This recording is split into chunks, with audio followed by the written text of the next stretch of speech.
Bonjour à tous, bonjour à toutes, et retour sur les considérations stratégiques. Un petit peu le pendant de ce que j'avais sorti pour les frappes dévastes en cuirassé. Aujourd'hui, on va faire ça en destroyer, en torpilleur et contre-torpilleur. On va parler à la française, ça fera plaisir à certains.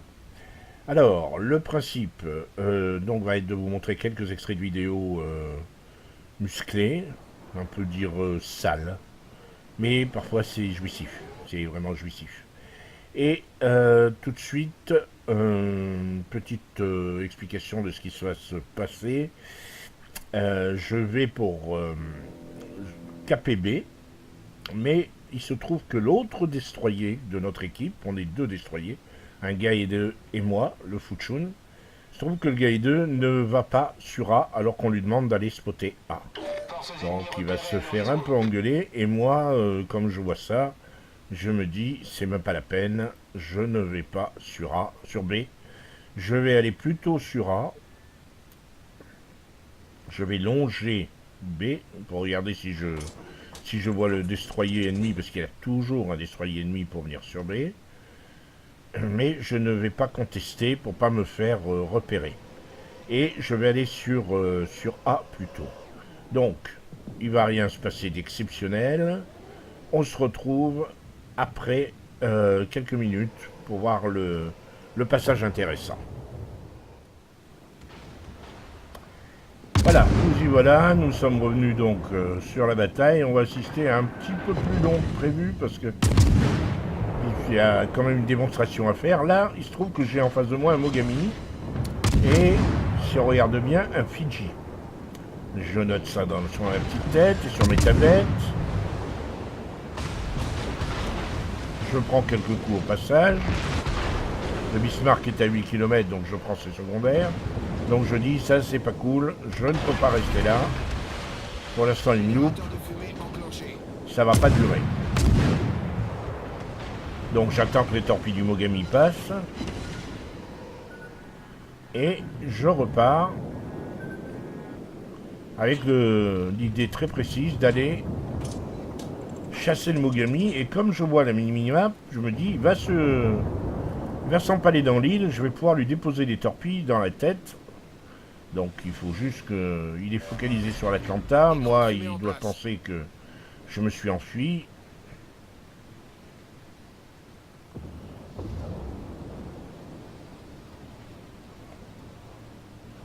Et donc je vais aller l'attaquer. Et là, ce que je remarque, c'est qu'il est en train de tourner. Donc, là, je l'attaque en lui offrant le minimum de surface accessible. J'esquive ses torpilles sans trop de difficulté, bien sûr. Il les a lancées un peu à l'arrache. Et c'était son deuxième set. Il avait lancé un premier set tout à l'heure. Là, il y a des torpilles d'un allié qui vient de me passer sous le nez.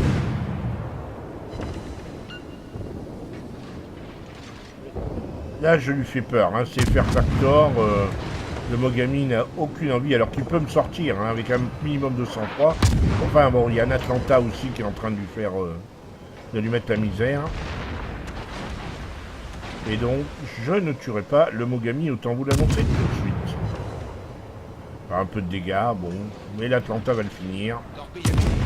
Voilà. Là, j'évite les torpilles du Mogami. Et je décide de passer à autre chose. Voilà, je regarde ce qui se passe. Et puis je me dis, mais au fait, il y avait un Fidji dans le coin. Vous voyez la smoke, là? Bon, je fais marcher une arrière. On va aller s'occuper de KPA. Et après, on s'occupera du Fidji s'il y a lieu de s'en occuper. Donc, nouvelle petite ellipse, le temps de caper, et on se retrouve. Donc là, je capte tranquillement. Et c'est là, sur la minimap, que je vois le Fidji. Ah, j'ai dit non, c'est pas possible, je peux pas le laisser là. Donc, capture de la zone, et... Ah, ce serait beau de pouvoir le torpiller, là. Ouais, mais non, mais il avance. Alors... On garde toujours un œil sur son témoin de torpille pour savoir ce que va faire l'ennemi. Il vient pas? Eh bien, si tu ne vas pas à la Gardère ira à toi. Donc, ne doutant de rien et n'écoutant que mon courage, qui est fort grand, je décide de me précipiter vers l'île en me disant, mais par où vais-je bien pouvoir passer? Et tout à coup, oh, la smoke du Fidji, il est sorti de sa smoke. Et il ne me voit pas. Donc voilà, à un endroit, je vais lancer les torpilles là où il devait s'arrêter, et là où il pourrait s'arrêter, et j'attends. Boum, et boum. Croiseur ennemi envoyé par le fond. Frappe dévastatrice. Voilà, ça, c'était le Fuchun dans ses œuvres. On passe à autre chose. Là, nous avons donc le Galante. Voilà, on repère le Perse. Et je vais vous montrer cette séquence. Je montre cette séquence un petit peu en entier. Parce que, indépendamment de la puissance des torpilles du Galante, il y a également l'inévitable précision diabolique de ce canon, qui fait que c'est un destroyer, un torpilleur, qui a aussi une fonction de contre-torpilleur. Comme vous voyez, le Gae-2 a très mal. Bon, je suis pas le seul à lui tirer dessus, c'est vrai. Mais bon, premier sang. On ouvre le bal. Maintenant, la séquence qui nous intéresse, qui va arriver maintenant.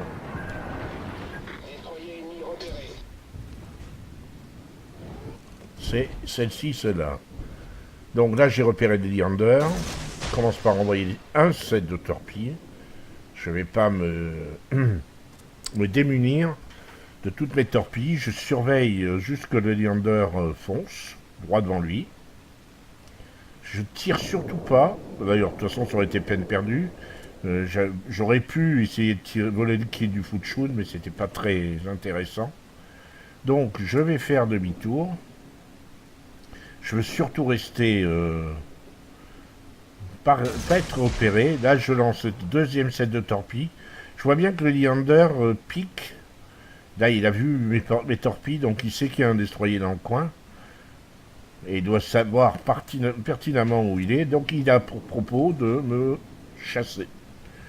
Donc là, je vais effectivement éviter d'aller me prendre une île. Ce serait pas cool. Générateur de fumée enclenché. Je suis sorti. J'attends que mes torpilles soient rechargées. Le Leander, lui, s'occupe plus de moi, apparemment. Si, il a vu ma smoke. Finalement, il va venir me chercher. Écran de fumée en place. Voilà. Et là, il me prend la fantaisie de tirer à la paix sur le Leander. Je sais qu'il n'est pas très blindé. Mais honnêtement, Leander contre Galante, il n'y a pas énormément de chance pour le Galante. Hein.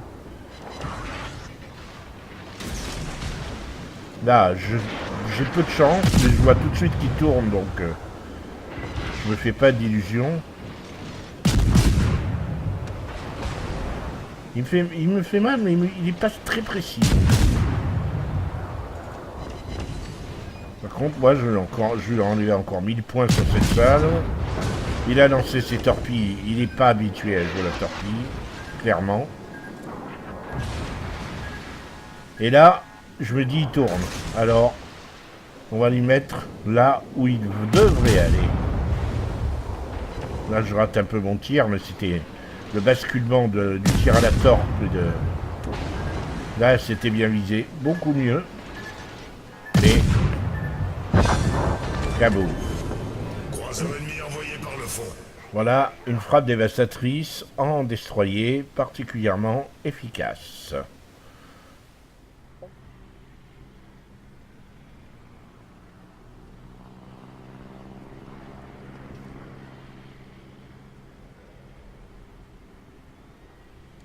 Et pour cet extrait, nous sommes avec le Minsk, le Minsk de Polon. Polon qui est en train de placer sa smoke pour protéger et en ôter du regard des fourbes ennemis ses alliés. Pour l'instant, il se contente de spotter. Il reste toujours, là vous le remarquez sur la minimap, il reste toujours à la limite de sa détection.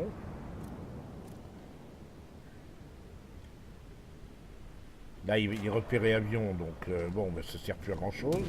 Ce qu'il faut maintenant, c'est éviter de se faire prendre trop de...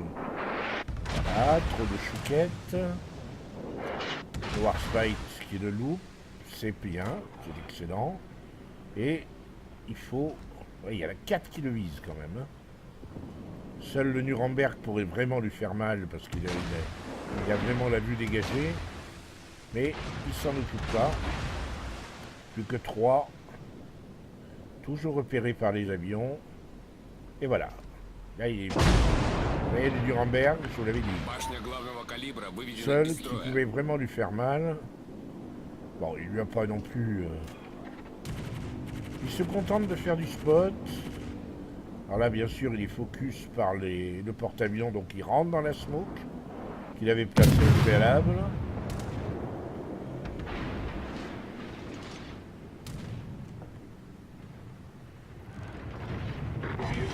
Il est visé par 3 navires. Hein.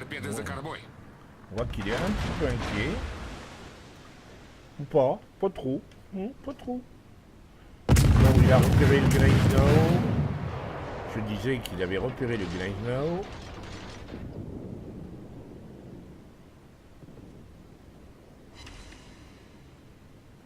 Et il va donc aller là où se trouve le Colorado. Alors, ayant des torpilles à 4 km, le destroyer, le contre-torpilleur russe, puisque telle est sa fonction, ne peut pas te faire trop grand-chose.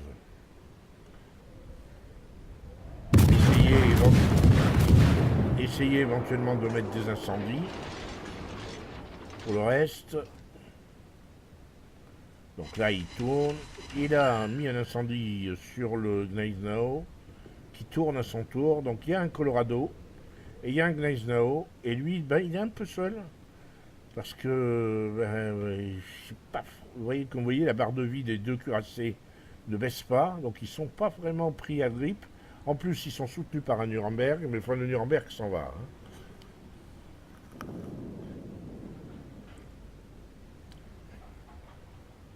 Donc le Colorado semble vouloir aller dans la passe. C'est un concept.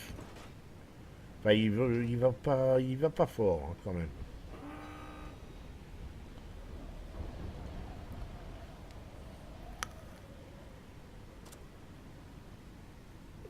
Et il n'ira pas forcément dans la passe. Voilà, le guide. Les torpilles, c'est juste pour obliger le guide à s'enfuir. Et démarrage avec le boost. Voilà comment on évite des torpilles. C'est un... Alors il est repéré bien sûr. Le Colorado s'est arrêté. Parce qu'il n'a pas... Mettez-vous à sa place. Pas envie de prendre des torpilles. Il se met dans sa smoke. Il a pris l'incendie, c'est pas grave. Maintenant le Colorado... Ben, il avance parce qu'il n'a pas franchement le choix. Il ne peut pas rester là où il est, Colorado. Enfin, il avance et vous voyez qu'il se met... Il joue bien, il ne se met pas dans le champ des torpilles. Là, il est repéré, donc il va forcément ralentir. Parce que s'il ne ralentit pas, il risque de se prendre une grosse praline. Et Falco s'aperçoit que si le colo est à 1 km, il y a le Gneisenau qui s'approche. Donc il va le prendre en...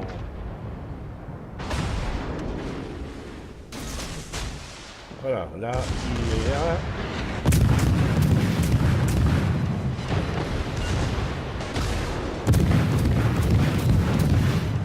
Voilà comment on met les torpilles au but.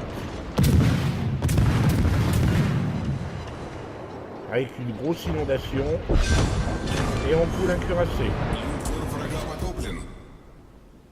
Donc là, il faut qu'il reload son premier set de torpilles. Voilà qui est fait. Et il s'en va. Le Gneisenau l'a repéré, et il a repéré qu'il s'en allait. Donc, tout va bien pour lui. Le Gneisenau peut s'engager. Ce qui n'est pas forcément une bonne idée.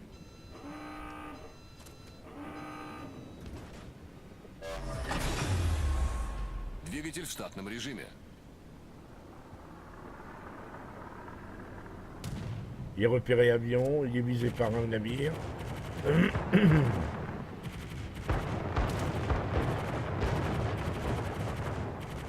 Donc, au grand mot, les grands remèdes, le Gneisenau est trop avancé pour éviter la confrontation.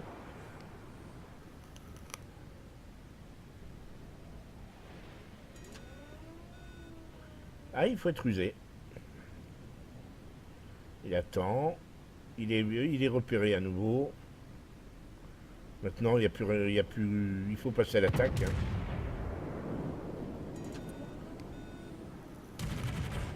Donner à l'impression au Gneisenau qui le voit sur sa minima que il n'a pas envie d'y aller. Et puis brusquement attaquer.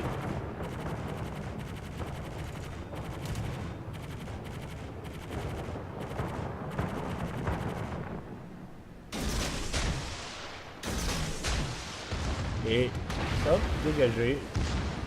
Il y a porte à parier. Le Gneisenau va mal le prendre.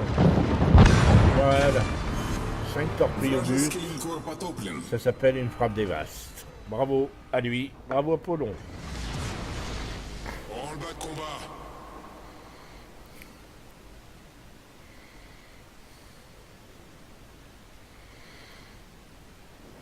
Donc, on va prendre cet extrait de bataille. J'aurais bien aimé utiliser toute la bataille, qui n'a pas été si mauvaise que ça pour moi. Mais je vais me contenter d'un simple extrait. Alors, je suis en Fuchun. Je rappelle que c'est un destroyer panasiatique de tier 6. En fait, c'est un Glemny. Mais, en l'occurrence, je lui ai monté des torpilles de 8 km, puisqu'on a le choix entre deux sets de torpilles. Être un pur Glemny, dans le sens où l'on a aussi des torpilles à 4 km, ou alors passer sur une torpille à 8 km. Dans les deux cas, ça reste des torpilles en eau profonde, puisque nous sommes en destroyer panasiatique. Donc là, on va juste utiliser la première partie de cette game pour illustrer le propos. Je me contente juste d'expliquer ce qui se passe en ce moment, c'est-à-dire que je n'ai pas l'intention, en tant que Gnemny, déjà ça aurait été compliqué, mais en Fuchun, c'est-à-dire avec des torpilles en eau profonde, il n'est pas du tout dans mon job, n'est pas de contester les caps, puisque le premier navire que vous rencontrez, 9 fois sur 10 pour contester un cap, c'est un destroyer, donc vous ne pouvez pas le torpiller. Ce n'est pas à moi d'aller caper, c'est au destroyer qui m'accompagne, qui est un Fubuki de mémoire. Voilà, c'est ça, c'est un Fubuki. Donc moi je me contente de soutenir avec mes canons, prêt à fuir le cas échéant. Et je surveille. J'ai vu qu'il y avait un destroyer effectivement qui était là, c'est un Galante. Donc effectivement, on va effectivement utiliser nos canons pour... Il y a un Galante et un Guide. D'accord. Donc on va utiliser nos canons pour soutenir le Fubuki. Parce que c'est quand même le job... c'est quand même un des éléments forts, le Fuchun.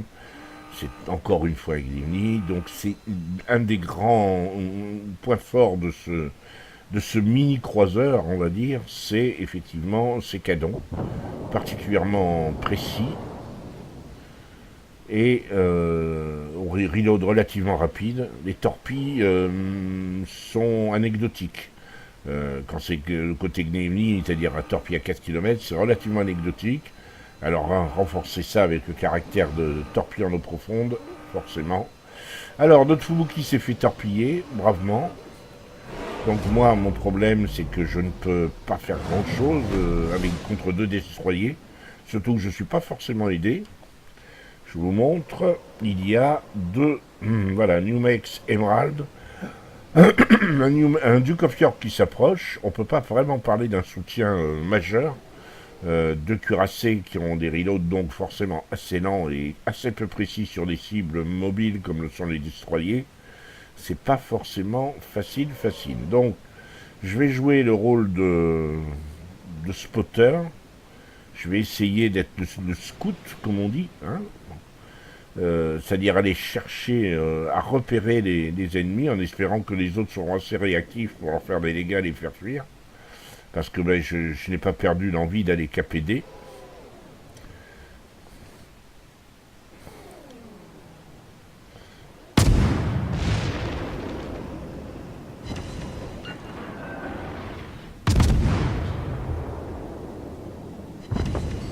Alors je suis à la paix, comme vous pouvez le remarquer.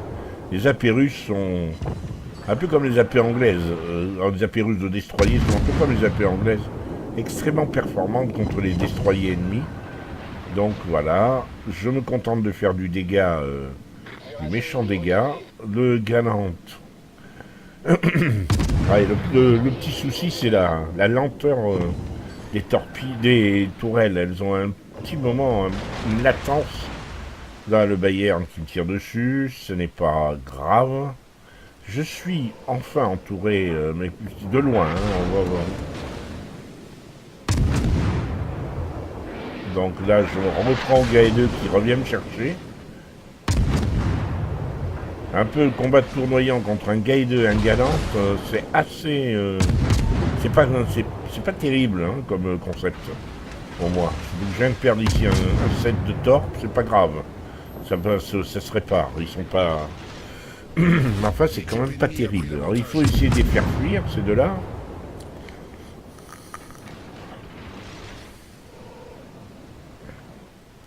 Parce que les autres ne me soutiennent pas. En plus, on a perdu notre émeraude. Et moi, je peux pas franchement dire que je sois extrêmement efficace. Là, j'utilise mon truc de torpille, mon témoin, on va dire, pour déterminer où aller le Galante. Mais bon, il s'est fait couler. Le Gae2, pardon. Il s'est fait couler. On reçoit le renfort d'un Giulio César et on peut pas franchement dire que ce soit de trop. C'est parfait. Et moi, je vais spotter à nouveau le destroyer. Pour que le Giulio César éventuellement le sorte. Ou que je le sorte moi, mais ce serait aussi un bon coup. Et puis bon, bah, il faut caper parce qu'on a pris beaucoup de retard. On a près de 300 points de retard. On a perdu 4 navires. Ils en ont perdu qu'un seul. Là, je suis repéré. Donc le destroyer est tout proche. Le voilà. Là, je me méfie de ces torpilles. Donc vous voyez, je tourne très très vite.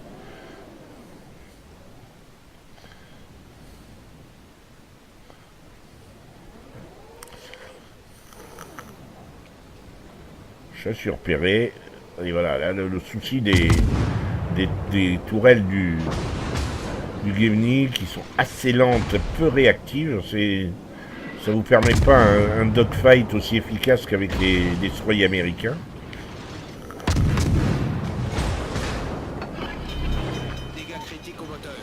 Là, je répare très vite. Parce que j'ai vu le Bayern qui est là, à 6 km. Et je vais me cacher.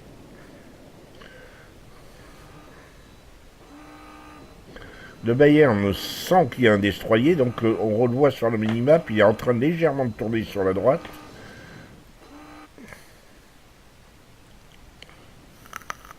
J'aide à la capture. Notre Bayern a pas mal de points de vie, même si le Giulio César est en train de lui ramer, mais vous avez deviné ce qui va se passer. 2, 4, et voilà. 5 torpilles, frappe Ennemi dévastatrice. détruit. Bayern. On passe à autre chose. Donc nous sommes dans une bataille classée. Avec Polon à bord de son Kagero.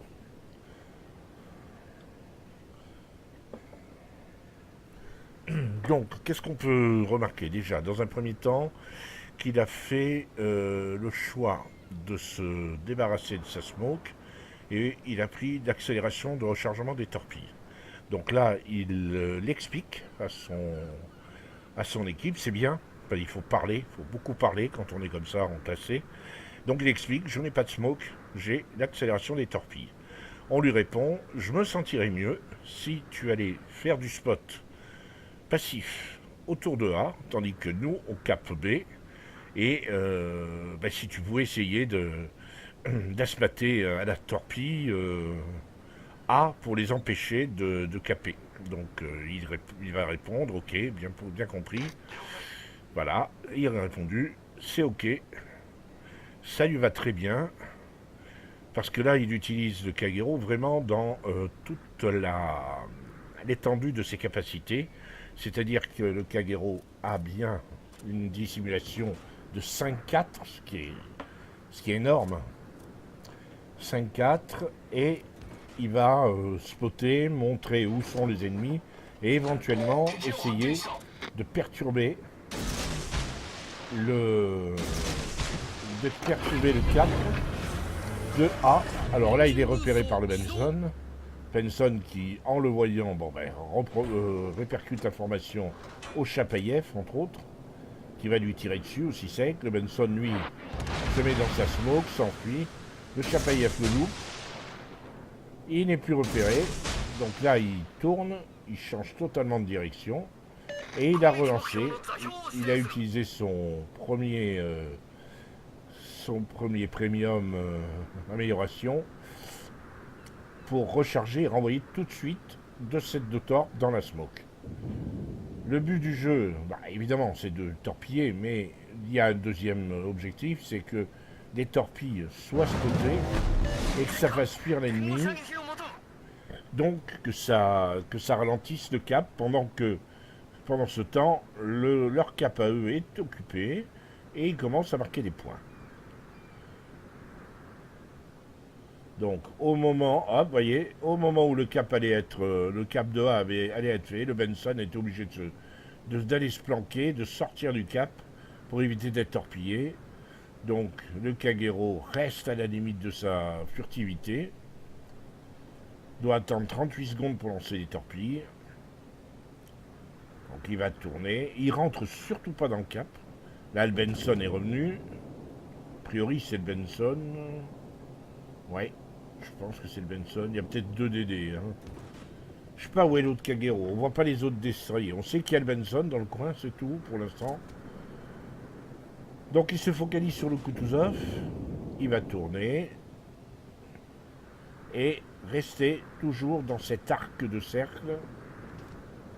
Allez, encore une fois, on voit bien le Benson. Surtout de ne pas se repérer.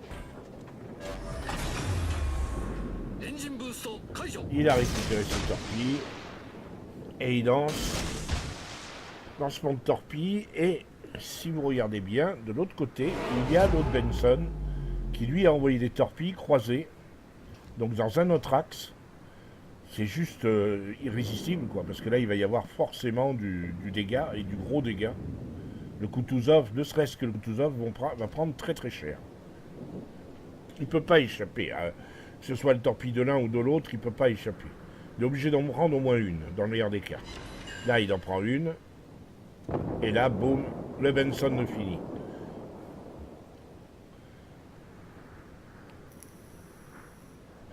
Et il reste toujours dans le coup, il reste à spotter les ennemis. Là, on lui dit, enfin c'est le Benson qui lui dit bravo, joli tir de torpille, Kagero. C'est ce qu'il fallait, obligé par son tir de torpille qui était repéré en premier, que le Kutuzov change son cap pour que les torpilles du Kagero soient efficaces. Là, il reste toujours à la limite de la portée, vous voyez, il n'attaque surtout pas, le Bismarck ne le voit pas. Donc même si le Bismarck a 11 km de portée de secondaire, elle ne lui sert à rien tant qu'il n'est pas repéré. Encore 10 secondes avant de pouvoir lancer les torpilles. C'est vrai que c'est frustrant de ne pas pouvoir lancer les torpilles là à 6 km du Bismarck. Voilà. On arrive tout de suite.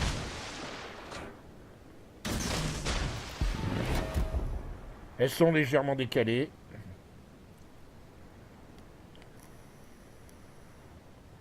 Bismarck, dans le meilleur des cas, s'il avance dès maintenant, il s'en prend 2, voire 3.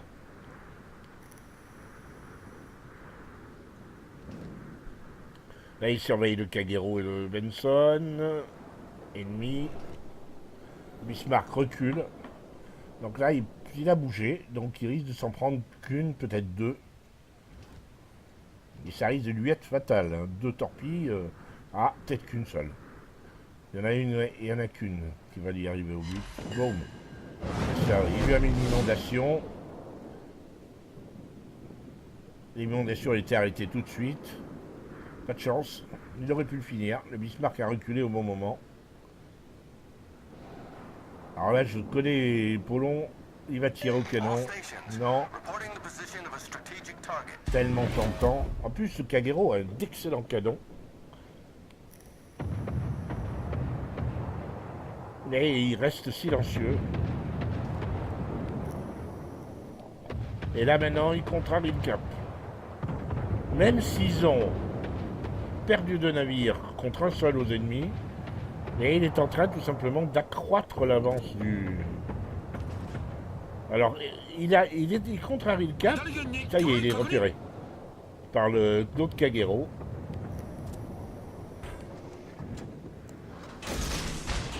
Tire dans la smoke.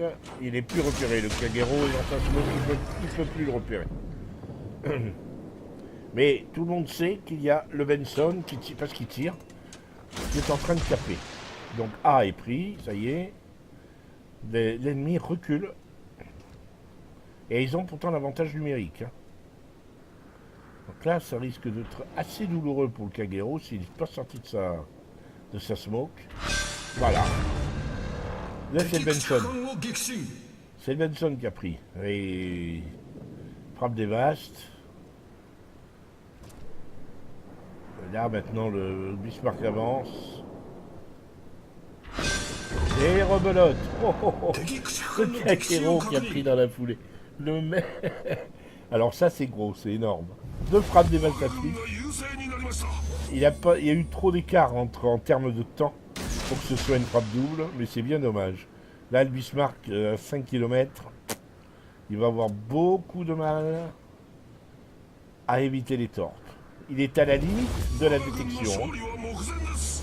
Mais là, c'est même pas la peine. Hein. Le Bismarck, la bataille est en train de changer complètement d'âme.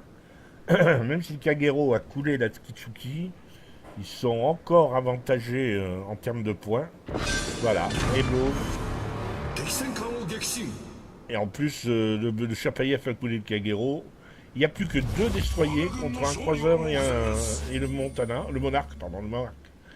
Mais ils ont l'avantage encore en termes de points de cap, c'est énorme. C'est une énorme bataille, superbe. Parce qu'elle est vraiment très très très prenante. Les 2 grosses... là on lui dit, on explique que maintenant il ne faut plus attaquer. Il faut juste attendre. Et c'est vrai que ce sont les 2... Ils sont handicapés, le Chapayev et le Monarque, parce que les 2 DD sont apparemment menés par de bons joueurs qui savent se servir de leur navire et qui ont un bon sens stratégique, à savoir que c'est pas utile de tirer pour faire un kill, ça ne sert strictement à rien. Vous voyez, Polon attend. Le Chapayev ne va pas au cap. En tout cas, il ne tire pas.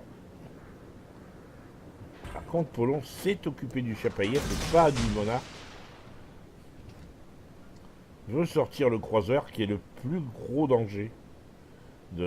Pour l'instant, pour eux, en tant que destroyer, c'est le plus gros danger.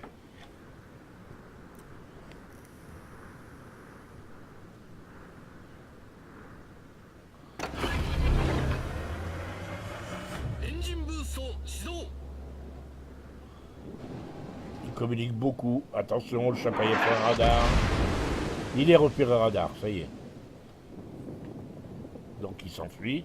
Il vient de subir ses premiers dégâts. Voilà, le chapelier qui s'était mis sur le Kagero est tué par le Benson à la torpille. C'est vraiment deux très bons joueurs de DD qui étaient ensemble. Gros drame pour l'ennemi. Vous avez deux bons joueurs de DD qui jouent en plus et qui s'entendent. Vous pouvez vous passer presque de cuirassé. Hein.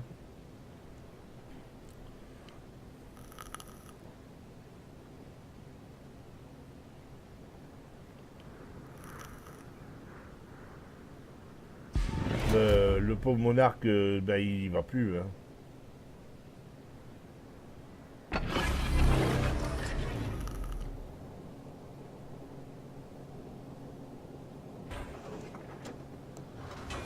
C'est même pas la peine. Bravo, Apollon.